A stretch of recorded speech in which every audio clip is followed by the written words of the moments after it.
The Pennsylvania Senate race is one of the most interesting elections this midterm cycle, as it presents Democrats with an opportunity to pick up a seat in the upper chamber and add to their majority. Democratic nominee John Fetterman is up against Republican Mehmet Oz, and this race was considered a toss-up just a couple of months ago, but it's now looking like Fetterman really is pulling away. The 538 average of polling has Fetterman up by 11 points, 49% to 38%. And part of this can be expected because Pennsylvania still, after all, is a blue state. Yes, they did vote for Trump in 2016. They've put people in power like Rick Santorum and Pat Toomey, but this is still blue territory, we can say.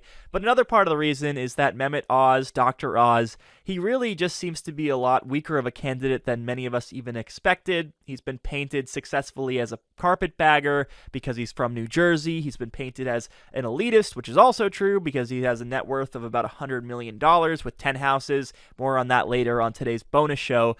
We actually talked earlier in the week on the bonus show about his crudité video, which was filmed back in April, but it's going viral now, and John Fetterman was mocking him for it because he didn't know the name of the grocery store that he was in. He didn't know how buying vegetables works, and oftentimes the price that's listed is the price per pound versus the price per vegetable.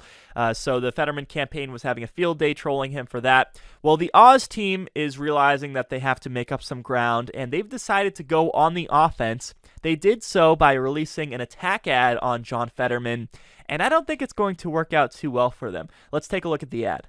Now that John Fetterman claims to be recovering, let's pull back his hoodie and examine what's in his head.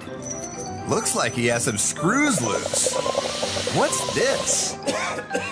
Fetterman wants to release 1/3 of all prisoners. That's crazy! Spend more tax dollars, everything will cost more. That's nuts. Slow energy production, gas prices will skyrocket. That's ridiculous. Socialized medicine? Where do you get these crazy ideas? Now it makes sense. Better close it up. John Fetterman is crazier than you think. All right, so in the ad, they attack John Fetterman for wearing a hoodie, which actually can be argued is an asset for him. The fact that he just dresses like the average Pennsylvania dude, he's not trying to be anything that he's not. He's not wearing a suit and tie just for the show. He likes wearing his basketball shorts and his sweatshirts, so I don't know if that's going to be all that effective for the Oz campaign. Then there's this bong that pops out of Fetterman's head, and I couldn't find out whether Fetterman himself uses cannabis, but he is one of the most pro-weed politicians in America. He supported it long before it was politically popular to do so, and the latest poll that I could find was that 58% of Pennsylvanians support legalizing marijuana, so I don't see how that is much of an attack either. Then there's this bit about releasing 1/3 of prisoners. Well, we do have the world's highest prison population, and if you're talking about releasing people who are nonviolent, people who are maybe drug offenders, that sort of thing, yeah, they should be let out of prison. That's totally cool. By the way, I thought Republicans were all of a sudden more amenable to this idea of prison and criminal justice reform because they think that the January 6th rioters are spending too much time behind bars. Maybe they forgot about that over at the Oz campaign. Then there's the thing about slowing energy production. Clearly, that's over the course of many years and decades, though, to move in the direction of renewable power. That will ultimately save people money, by the way, and save the planet in the long term.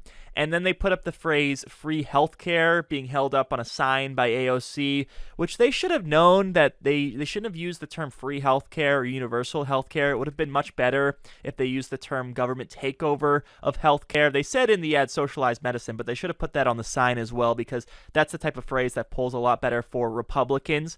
And then out pops Bernie Sanders, who is apparently the one who's really controlling John Fetterman. If you vote for John Fetterman, you're actually getting Bernie Sanders. I think this is another blunder too because, yeah, Bernie wasn't popular enough to win the Democratic primary, for example, either in 2016 or 2020, but he is quite popular as a politician. People think that he's principled, and he's especially popular in the Northeast in states like Vermont, where he represents, and, Pennsylvania is pretty close by too, so I'd imagine he's pretty popular there. So even though I'm no Republican, I think that I could have done a much better job at making this attack ad on John Fetterman because this just looks absolutely cartoonish. It's a terrible presentation, very over the top, and I think the Oz team could have done a lot better. Let's hope that Fetterman is able to grow or at least maintain his lead. We'll be able to land Donald Trump another loss if Fetterman picks up the victory here. But you know what Trump will do if Mehmet Oz ends up losing. He'll just distance himself from Oz and say, well, Oz didn't really run all that close to me, and that's why he lost. But nonetheless, it will be a glorious victory if we're able to pick up this seat in Pennsylvania.